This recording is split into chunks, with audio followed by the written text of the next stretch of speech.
Chapter 3. The next morning, Silk came out of the tower wearing a rich maroon doublet and a bag-like black velvet cap, cocked jauntily over one ear. "What's all that about?" Aunt Pole asked him. "I chanced across an old friend in one of the packs," Silk replied airily. "Radic and Backdoor by name. What happened to Amber and Koju?" "Amber's a good enough fellow, I suppose," Silk said, a bit deprecatingly. "But Murgo, named Asherak, knows about him, and may have dropped his name in certain quarters. Let's not look for trouble if we don't have to." "Not a bad disguise," Mr. Wolf agreed.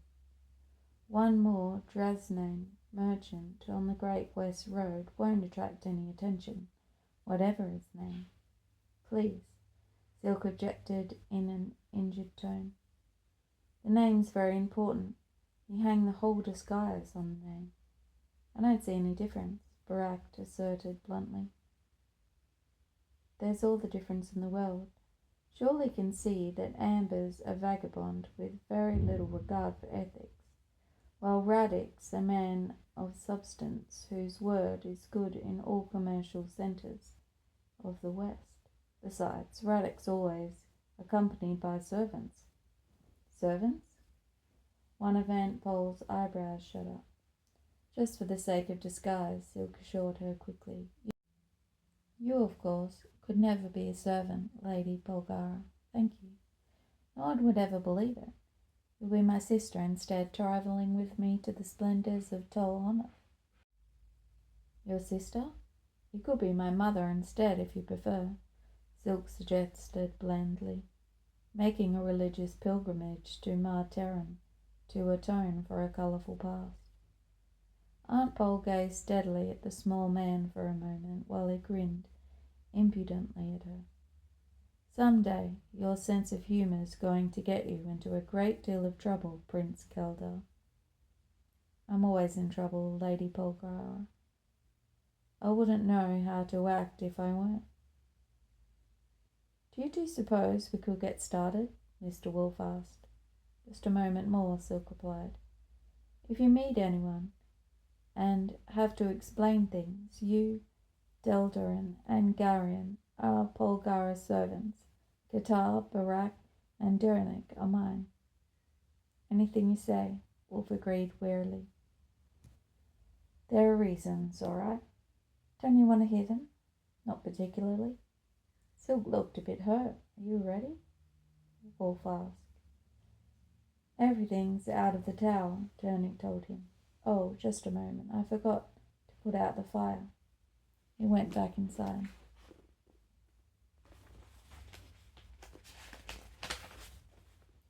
Wolf glanced after the smith in exasperation. "What difference does it make?" he muttered. "This place is a ruin anyway." "Leave him alone, father," Aunt Pole said placidly. "It's the way he is."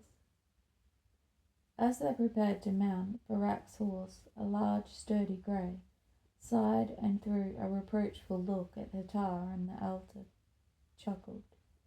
"What's so funny?" Barak demanded suspiciously. "The horse said something," Hatar replied. "Never mind."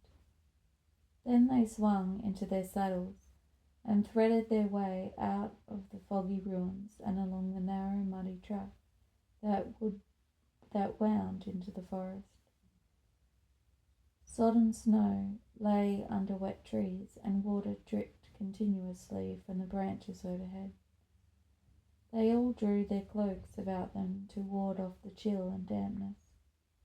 Once they were under the trees, Leldarin pulled his horse in beside Garion's, and they rode together. "Is Prince Keldar always so, extremely complicated?" he asked. "Silk?" "Oh, yes. He's very devious. You see, he's a spy, and disguises and clever lies are second nature to him." "A spy, really?" Leldarin's eyes brightened as his imagination caught hold of the idea. "He works for his uncle, the king of Drasnia," Garion explained. "From what I understand, the Drasnians have been at this sort of thing for centuries." We've got to stop and pick up the rest of the packs, Silk was reminding Mr. Wolf. I haven't forgotten, the old man replied. Packs? Leldron asked. Silk picked up some wool cloth from Kamar, Garion told him. He said it would give us a legitimate reason to be on the highway. He hid them in a cave when we left the road to come to Vo Wakun. He thinks of everything, doesn't he? He tries. We're lucky to have him with us. Maybe we could have him show us a few things about disguises, Leldron suggested brightly. It might be very useful when we go looking for your enemy. Garion had thought that Leldron had forgotten his impulsive pledge. The young Aaron's mind seemed too flashy to keep hold of one idea for very long. But he saw now that Leldron only seemed to forget things. The prospect of a serious search for his parents' murderer, with the youngest enthusiast adding embellishments and improvisations at every turn, began to present itself alarmingly. By mid-morning, after they had picked up Silk's packs and lashed them to the packs of the spare horses, they were back out on the Great West Road. The Talnadran highway running through the heart of the forest. They rode south at a lopping canter that ate up the miles. They passed a heavily burdened serf clothing and scraps and pieces of sacked cloth tied on with bits of string. The serf's face was gaunt, and it was very thin under his dirty rags. He stepped off the road and stared at them with apprehension until they had passed. Garion felt a sudden stab of compassion. He briefly remembered Lambert and Detton, and he wondered what would finally happen to them. It seemed important for some reason. It is really necessary to keep them so poor, he demanded of Leldron, unable to hold it in any longer. Who? Leldron asked, looking around. That serf. Leldron glanced back over his shoulder at the rugged man. He didn't even see him, Garion accused. Leldron shrugged. There are so many. And they all dress in rags and live on the edge of starvation. Then break taxes, Leldron replied, as if that explained everything. You seem to have always had enough to eat. Not a serf, Garion, Leldron answered patiently. The poorest people always suffer the most. It's the way the world is. It doesn't have to be, Garion retorted. You just don't understand. No, and I never will. Naturally not, Leldron said with infuriating complacency. You're not a roundish. Garion clenched his teeth to hold back the obvious reply. By late afternoon they had covered 10 leagues, and the snow had largely disappeared from the roadside. Shouldn't we start to give some thought to where we're going to spend the night, Father? Aunt Pole suggested. Mr. Wolf scratched thoroughly at his beard as he squinted at the shadows hovering in the trees around them. I have an uncle who lives not far from here, Leldron answered. Court Reldigan. I'm sure he'd be glad to give us shelter. Thin? Mr. Wolf asked. Dark hair? It's grey now, Leldron replied. Do you know him? I haven't seen him for 20 years, Wolf told him. As I recall, he used to be quite a hothead. Uncle Reldigan? You must have him confused with someone else, Bagarath. Maybe, Wolf said. How far is it to his house? No more than 1.5 leagues away. Let's go see him, Wolf declared. Leldron shook his reins and moved into the lead to show them the way. How are you and your friends getting along? Silk asked, falling in beside Garion. Fine, I suppose, Garion replied, not quite sure how the rat-faced little man intended the question. It seemed to be a little hard to explain things to him, though. That's only natural, Silk observed. He's an errand, after all. Karen quickly came to Eldrin's defence. He's honest and very brave. They all are. That's part of the problem. I like him, Garion asserted. So do I, Garion. But that doesn't keep me from realizing the truth about him. If you're trying to say something, why don't you just go ahead and say it? All right, I will. Don't let friendship get the better of your good sense. Arendi is a very dangerous place, and errands tend to blunder into disasters quite regularly. Don't let your exuberant young compassion drag you into something that's none of your business. Silk's look was direct, and Garion realized that the little man was quite serious. I'll be careful, he promised. I knew I could count on you, Silk said gravely. Are you making fun of me? Would I do that, Garion? Silk asked mockingly. Then he laughed, and they rode on together through the gloomy afternoon. The grey stone house of Count Reldigan was about a mile back in the forest from the highway, and it stood in the centre of a clearing that extended beyond bowshot in every direction. Although it had no wall, it had somehow the look of a fort. The windows facing out were narrow and covered with iron gratings. Strong turrets, submerged by battlements, stood at each corner, and the gate, which opened into a central courtyard of the house, was made of whole tree trunks, squared off and strapped together with iron bands. Garion stared at the brooding pile as they approached in the rapidly fading light. There was a kind of haughty ugliness about the house, a grim solidity that seemed to defy the world. Not a very pleasant-looking sort of place, is it? He said to Silk. Asturian architecture is a reflection of their society, Silk replied. A strong house isn't a bad idea in a country where neighbourhood disputes sometimes get out of hand. Are they also afraid of each other? Just cautious, Garion, just cautious. Eldrin dismounted before the heavy gate and spoke to someone on the other side through a small grill.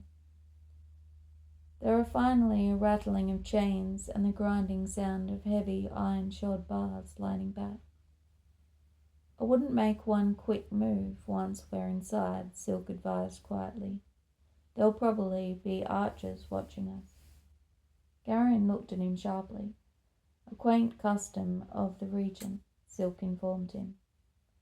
They rode into a cobbled stone courtyard and dismounted. Count Reldigan, when he appeared, was a tall, thin man with iron-grey hair and beard who walked with the aid of a stout cane. He wove a rich green doublet and black hose, despite the fact that he was in his own house. He carried a sword at his side. He limped heavily down a broad flight of stairs from the house to greet them. Uncle, Eldrin said, bowing respectfully. Nephew, the Count replied in polite acknowledgment. My friends and I have found ourselves in the vicinity, Eldrin stated, and we thought we might impose on you for the night. You're always welcome, nephew, Eldrin answered with a kind of grave formality. Have you dined yet? No, uncle. Then you must all take supper with me. May I know your friends? Mr. Wolf pushed back his hood and stepped forward. You and I are always acquainted, Reldrigen, he said. The Count's eyes widened. Belgarath? Is it really you? Wolf grinned. Oh, yes. I'm still wondering about the world, stirring up mischief. Reldrigen laughed and then grasped Wolf's upper arm warmly. Come inside, all of you. Let's not stand about in the cold. He turned and limped up the steps to the house. What happened to your leg? Wolf asked him. An arrow in the knee. The Count shrugged. the result of an old disagreement, long since forgotten. As I recall, you used to get involved in quite a few of those. I thought for a while that you intended to go through life with your sword half drawn. I was an excitable youth, the Count admitted, opening the broad door to the top of the steps. He led them down a long hallway to a room of imposing size, with a large blazing fireplace at each end. Great curving stone arcs supported the ceiling. The floor was of polished black stone, scattered with fur rugs, and the walls, arcs, and ceilings were whitewashed in gleaming contrast. Heavy carved chairs of dark brown wood sat here and there, and a great table with an iron candelabra in its centre stood near the fireplace at one end. A dozen or so leather-bound books were scattered on its polished surface. Books, Religion, Mr. Wolfe said in amazement as he and the others removed their cloaks and gave them to the servants who immediately appeared. You have mellowed, my friend. The Count smiled at the old man's remark. I'm forgetting my manners, Wolfe apologized. My daughter, Polgara, Pole. This is Count Religion, an old friend. My lady, the Count acknowledged with an exquisite bow. My house is honoured. Aunt Pole was about to reply when two young men burst into the room, arguing heatedly. You're an old idiot, Berentine, the first, and dark-haired youth in a scarlet doublet snapped. It may please thee to think so, Tarzan, the second, a stout young man with pale curly hair and wearing a green and yellow striped tunic, replied. But whether it please thee or not, Astera's future is in membrane hands. Thy rancorous denouncement and superfluous rhetoric shall not alter that fact. Don't thee me or thou me, Berentine, the dark-haired man sneered. Your imitation membrane courtesy turns my stomach. Gentlemen, that's enough, Count Reldigen said sharply, rapping his cane on the stone floor. If you two are going to insist on discussing politics, I'll have you separated, forcibly, if necessary. The two young men scowled at each other and then stalked off to opposite sides of the room. My son Dorison, the Count admitted, apologizing, indicating the dark-haired youth, and his cousin Berentine, the son of my late wife's brother. They've been wrangling like this for 2 weeks now. I had to take their swords away from them the day after Barrington arrived. Political discussions is good for the blood, my lord, Silk observed, especially in the winter. The heat keeps the veins from clogging up. The Count chuckled at the little man's remark. Prince Geldar of the royal house of Dresnia, Mr. Wolfe introduced Silk. Your Highness, the Count responded, bowing. Silk winced slightly. Please, my lord. I spent a lifetime running from that mode of address, and I'm sure that my connection with the royal family embarrasses my uncle almost as much as it embarrasses me. The Count laughed again with easy good nature. Why don't we all adjourn to the dining table, he suggested. 2 fat deer have been turning on spits in my kitchen since daybreak, and I recently obtained a cask of red wine from southern Telnadra. As I recall, Belgarath has always had a great fondness for good food and fine wines. He hasn't changed, my lord, Aunt Pole told him. My father's terribly predictable once you get to know him. The Count smiled and offered her his arm as they all moved towards the door on the far side of the room. Tell me, my lord, Aunt Pole said. Do you by chance have a bathtub in your house? Bathing in winter is dangerous, Lady Polgara, the court warned her. My lord, she stated gravely, I've been bathing winter or summer for more years than you could possibly imagine. I don't bathe, railed Jen. Mr. Wolf urged. Her temper deteriorates quite noticeably when she thinks she's getting dirty. A bath wouldn't hurt you either, old wolf, Aunt Pole retorted tartly. You've started to get a bit strong from the downward side. Winter Wolf looked a bit injured. Much later, after they had eaten their fill of venison, gravy-soaked bread, and rich cherry tarts, Aunt Pole excused herself and went with a maidservant to oversee the preparations of her bath. The men all lingered at the table over their wine cups, their faces washed with the golden light of the many candles in Reldridge's dining hall. Let me show you to your rooms, Tarazan suggested to Leldarin, and Garion pushed back his chair and casted a look of feigned contempt across the table at Barentane. They followed him from the room and up a long flight of stairs towards an upper stories of the house. I don't want to offend you, Tor, Leldarin said as they climbed, but your cousin has some peculiar ideas. Tarazan snorted. Barentane's a jackass. He thinks he can impress the membrates by imitating their speech and by fawning on them. His dark face was angry in the light of the candle he carried to light their way. Why shouldn't he want to? Leldarin asked. He's desperate for some kind of holding he can call his own, Taldarin replied. My mother's brother has very little land to leave him.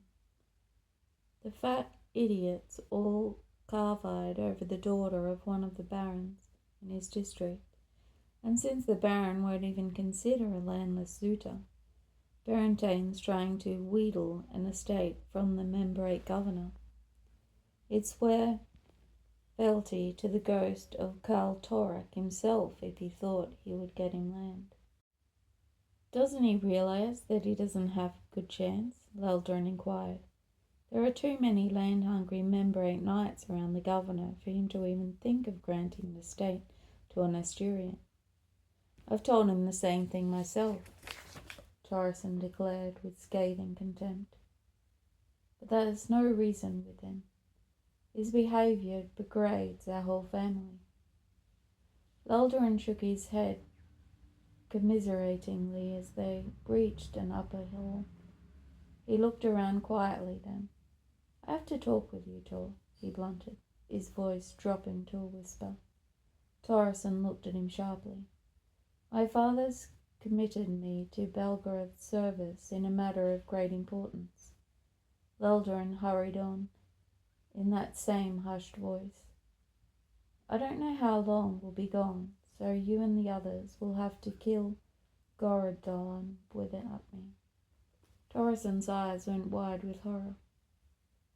We're not alone, Leldarin, he said in a strangled voice. I'll go down to the other end of the hall, Garion said quietly. No, Leldarin replied firmly, taking him of Garion's arm. Garion's my friend, Tor. I have no secrets from him. Leldarin, please, Garion protested. I'm not an Asturian, not even an errand. I don't want to know what you're planning. But you will know, Garion, as proof of my trust in you, Leldarin declared. Next summer, when Gorodon journeys to the ruined city of Astur to hold court there for 6 weeks that maintain the fiction of Arendanish unity, we're going to ambush him on the highway. Leldarin, Tarazan gasped, his face turning white. But Leldarin was already plunging on. It won't be just a simple ambush, Garion. This will be a master stroke, at Membrate's heart. We're going to ambush him in the uniforms of Toldarin's legionaries and cut him down with Tolmerad's swords. Our attack will force Membray to declare war on the Toldran Empire, and Toldranar will crush Membray like an eggshell. Membray will be destroyed and Asturia will be free. Narkok will have you killed for this, Leldran, Torreson cried. We've all been sworn to secrecy on a blood oath. Tell the Murgo that I spit on his oath, Eldrin said hotly. What need have Asturian patriots for a Murgo henchman? He's providing us with gold, you blockhead, Torreson raged, almost beside himself. We need his good red gold to buy the uniforms, the swords, and to strengthen the backbones of some of our weaker friends. I don't need weaklings with me, Leldrin said intensively. A patriot does what he does for love of his country, not for Angarak gold. Garen's mind was moving quickly now. His moment of stunned amazement had passed. There was a man in Carrick, he recalled, the Earl of Jarvik. He also took Margot gold and plotted to kill a king. The two stared at him blankly. Something happens to a country when you kill its king, Garin replied. No matter how bad the king is, or how good the people are who kill him. The country falls apart for a while. Everything is confused, and there's nobody to point the country in any one direction. Then, if you start a war between that country and another one at the same time, you add just that much more confusion. I think that if I were a Murgo, that's exactly the kind of confusion I'd want to see in all of the kingdoms of the West. Garin listened to his own voice almost in amazement. There was a dry, dispassionate quality in it that he instantly recognized. From the time of his earliest memories, that voice had always been there, inside his mind, occupying some quiet, hidden corner, telling him when he was wrong or foolish. But the voice had never actively interfered before in his dealings with other people. Now, however, it spoke directly to these two young men, patiently explaining. Algarak gold isn't what it seems to be, he went on. There's a kind of power in it that corrupts you. Maybe that's why it's the color of blood. I'd think about that before I accepted any more red gold from that Murgo in a cap. Why do you suppose he's giving you gold and helping you with plans of yours? He's not an Asturian, so patriotism couldn't have anything to do with it, could it? I'd think about that too. Leldrin and his cousin looked suddenly troubled. I'm not going to say anything about this to anyone, Garion said. You told me about it in confidence, and I really wasn't supposed to hear about it anyway. Maybe remember that's a lot more going on in the world right now than what's happening here in Arandia. Now I think I'd like to get some sleep. If you'll show me where my bed is, I'll leave you to talk things over all night if you'd like. All in all, Garin thought he'd handled the whole thing very well. He'd planned a few doubts at the very least. He knew Aaron's well enough by now to realize that it probably wouldn't be enough to turn these two around, but it was a start.